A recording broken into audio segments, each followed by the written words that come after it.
السلام علیکم فرینڈز، کیسے ہیں؟ امید ہے کہ سب ٹھیک ہوں گے اور خیر وفیت کے ساتھ ہوں گے۔ یہ جی صبح صبح کا باہر سے منظر ہے حضرت علی علیہ السلام کے روزے کے باہر سے۔ تو ہم لوگ فجر وغیرہ کی نماز پڑھ کے فری ہو کے اس کے بعد ہم ادھر بھی شاپس ہیں اور ادھر بھی شاپس ہیں، تو ہم نے کہا تھوڑی سی وزٹ کی جائے، کیوں نہ تھوڑا سا مطلب کہ شاپنگ ہی کر لی جائے، لوگوں کے لیے کچھ خرید لیا جائے جن لوگوں نے مطلب کہ دعائیں اور سب کچھ کرا تھا۔ تو یہاں میں آپ لوگوں کو دکھانا چاہ رہی ہوں ان کی یہ جو مطلب کہ ہوتی ہیں بینٹیز وغیرہ، اور یہ چھوٹی چھوٹی جو کھانے کی چیزیں ہوتی ہیں، یہ ان کی مٹھائی جو ہوتی ہے۔ ہماری تو مٹھائی اور طرح سے ہوتی ہے، ان کی ٹوٹلی چینج تھی۔ یہ ان کی گلاب جامن ٹائپ مٹھائی تھی اور تھوڑی سی اس میں مطلب کہ انہوں نے ڈیزائننگ کی ہوئی تھی۔ اور یہ والی مٹھائی جو ہے اس کو آئی ڈونٹ نو اب کیا کہتے ہیں، لیکن یہ سب سے زیادہ مزے کی تھی کیونکہ انہوں نے ہمیں ٹیسٹ کرنے کے لیے تھوڑی سی مطلب کہ دی تھی۔ تو اور بھی بہت سی چیزیں تھیں وہاں پہ اویلیبل تھی، تو اخروٹ وغیرہ اور اس طرح کی ہر چیز جو ہے ہم لوگوں نے دیکھی تھی۔ وہاں پہ کیک بھی تھے اور یہ بسکٹ ٹائپ نا انہوں نے ایسے مطلب کہ پیکنگ ان کی بہت ہی کمال کی پیکنگ تھی فرینڈز، ہر چیز کی پیکنگ کمال کی تھی۔ چھوٹی چھوٹی ہماری مطلب کہ ان کے 1000 کا ایک پیکٹ تھا اور ان کا 1000 ہمارا 200 بنتا ہے، مطلب کہ ان کی کرنسی ہم سے بھی زیادہ بیڑا کر کے۔ اور الائچی تو وہاں پہ سب سے زیادہ مہنگی تھی، خیر ایک پیکٹ ماشاءاللہ سے 5000 کا تھا۔ تو ایسے ہی ہم لوگ چیزیں دیکھتے گئے، ساتھ ساتھ وزٹ کرتے رہے کہ کیا کیا چیز کیسی کیسی یہاں پہ مل رہی ہے، کتنی پرائس میں مل رہی ہے، کتنی کوالٹی اچھی ہے ہر طرف سے۔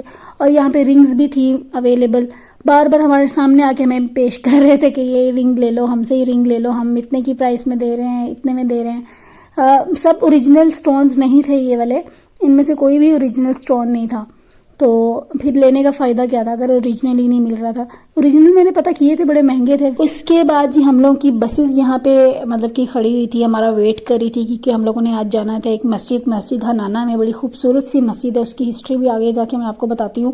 ہم لوگ بسز میں ریڈی ہو کے بیٹھ گئے تھے اور مطلب کہ ساتھ ساتھ زیارات بھی ہم لوگ پڑھ رہے تھے۔ بک انہوں نے ہمیں مطلب کہ دی ہوئی تھی کہ آپ لوگ بک کے اوپر سے دیکھ کے ساری زیارات یا اس کی ہسٹری دیکھ سکتے ہو۔ تو ہمارے پاس شکر ہے بک اویلیبل تھی، میں راستے میں یہی پڑھ رہی تھی کہ اس کے کیا کیا فائدہ۔ اور ہم لوگ مسجد حنانہ میں پہنچ چکے تھے، یہاں پہ سارا قافلہ مطلب کہ کراچی والے بھی تھے اور لاہور والے بھی تھے۔ ہمارا قافلہ ماشاءاللہ بہت بڑا تھا، 800 to 900 پیپل تھے ہمارے ساتھ جو مطلب کہ وزٹ پہ آئے ہوئے تھے۔ مطلب کے بعد ہم لوگوں نے یہاں پہ اپنی چیکنگ کروائی اور ہم لوگ مسجد حنانہ کے اندر انٹر ہوں گے۔ اور یہ اس مسجد کو آدھی کربلا کہتے ہیں کیونکہ یہاں پہ امام حسین علیہ السلام کا سر مبارک کچھ ٹائم کے لیے انہوں نے یہاں پہ رکھا ہوا تھا، تو اس وجہ سے اس کو آدھی کربلا کہتے ہیں۔ یہاں پہ بہت سے معجزے ہوئے ہیں اور یہاں پہ مطلب کہ اس صحن مبارک میں ہماری تمام بیویاں بیٹھی رہی تھی جیسے ان کو قیدی بنا کے لے کر آیا گیا تھا۔ تو یہاں پہ ہم ہسٹری بتائیں گے، بالکل درمیان میں تھوڑا سا آگے لینے بڑے صاحب، یہ بہت اہم مسجد ہے۔ اس مسجد کو کئی نسبتیں حاصل ہیں اہل بیت اطہار سے۔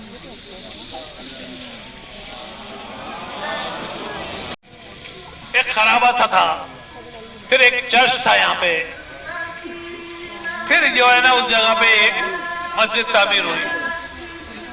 تو یہ جو عمارت تھی یہاں پہ، جو بھی چرچ تھا یا مسجد ہو، کوئی خرابہ کی عمارت تھی، اس عمارت کو اہل بیت سے ایک خاص شعور تھا۔